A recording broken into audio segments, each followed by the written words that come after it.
Okay, what I want to look at here is energy in an inductor, capacitor, resonant circuit. This is, well, not just the energy, but I've already drawn this up because it gets a little bit tricky, as you can see. But basically what we've got is a circuit that's got an inductor in it and a capacitor.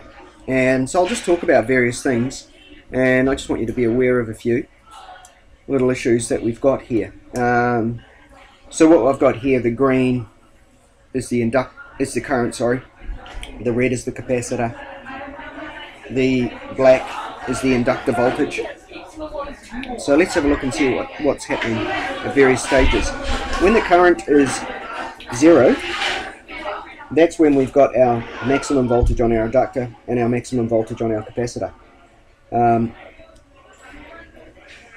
That's when the current is 0. So the phase difference is between those two is 90 degrees, as you remember from your phasor diagram. Now, when the current is 0, if we go to our equation for energy in an inductor, so if I lift that up just a little bit, you'll be able to see. Remember that equation for energy in an inductor, half Li squared? That means that when the current is 0, the voltage on the inductor is maximum, but the energy there is 0. So the energy in the inductor is 0 at that point. But if we look at the formula for the capacitor, energy equals half CV squared, then if the capacitor voltage is maximum, then the energy in the capacitor must be maximum. So this is why I say that this circuit is a little bit like a mass bouncing on a spring. You've got all the energy in the inductor at this stage, in the capacitor at this stage, and none in the inductor. All right. As the whole thing bounces down to here, we've got 0 voltage on the capacitor, 0 energy. We've got 0 voltage on the inductor. But at this stage, this is where our current is maximum. So if our current's maximum, half Li squared is going to be maximum. So this is the point where our energy is maximum for the inductor. Maximum capacitor, maximum inductor. Maximum capacitor, maximum inductor. Alright? So it's bouncing backwards and forwards, like between gravitational potential and elastic, like a mass bouncing on a spring.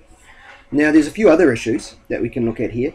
A few things to think about as we look at it. Capacitor is maximum negative, so it starts to discharge. Right? But when it was maximum negative, the current was 0. Why was it 0? Because it had got completely charged. There's going to be no current when it's completely charged. Current stops when it's completely charged. So as it starts to discharge, we start to get a current starting to flow. Right? But the interesting thing is, by the time it's got to 0 in its voltage on the capacitor, that's when the current is maximum. So the actual voltage between the capacitor, the voltage on the capacitor is 0, that's when the current is maximum. What that means is, as the capacitor goes from negative maximum to positive maximum, it's the in-between stage when the voltage on the capacitor is 0 that we get maximum current, which is right there. So that's what's happening there. Now it's the di dt that we need to look at to talk about the inductor. Now the di dt is maximum when the current is actually 0, when it's going through that 0 stage. When the current reaches its maximum, di dt is 0. It's like a state. The gradient is 0 on there. So as it goes up to its maximum and then starts to drop down, there's an in-between point where the gradient is 0, the dt is 0. So it's at that point when the current is maximum, or halfway through the discharging and charging stage of the capacitor, that the voltage on the inductor will be 0. Alright, so let's have a look at that di dt over here a little bit. The capacitor is charging back up to Vc max. At that point, the current is coming to 0, and the reason it's coming to 0 is because, as we said, when the capacitor is fully charged, you can't have current flowing through it anymore, so it's coming to 0. But at that stage, it's coming to a fairly sudden stop, so di dt is at its maximum, so that's why the voltage on the inductor is at its maximum. But it goes from a di dt, or the current drops from a positive value and then starts to be a negative value. What does that mean? That means it changed direction. So it changed direction, but the IDT didn't change. It stayed negative this whole way.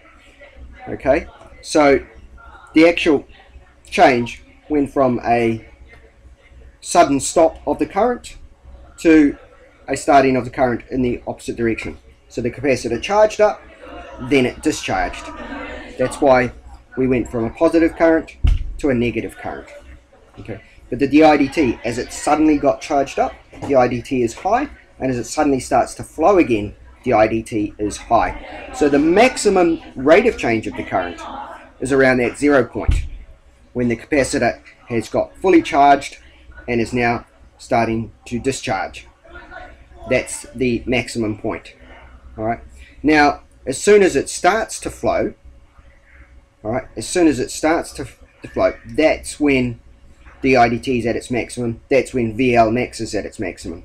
But as the current builds up, blah, blah, blah, blah, blah, up to its fully negative point, it's going to go through that 0 point, the IDT changing all the time, and that's where your VL max is decreasing. So these are the little things I wanted you to understand. You might have to listen to the video a couple of times to get those points, but I think that pretty much covers a description of the changes that are taking place in this circuit when we've got a capacitor and an inductor.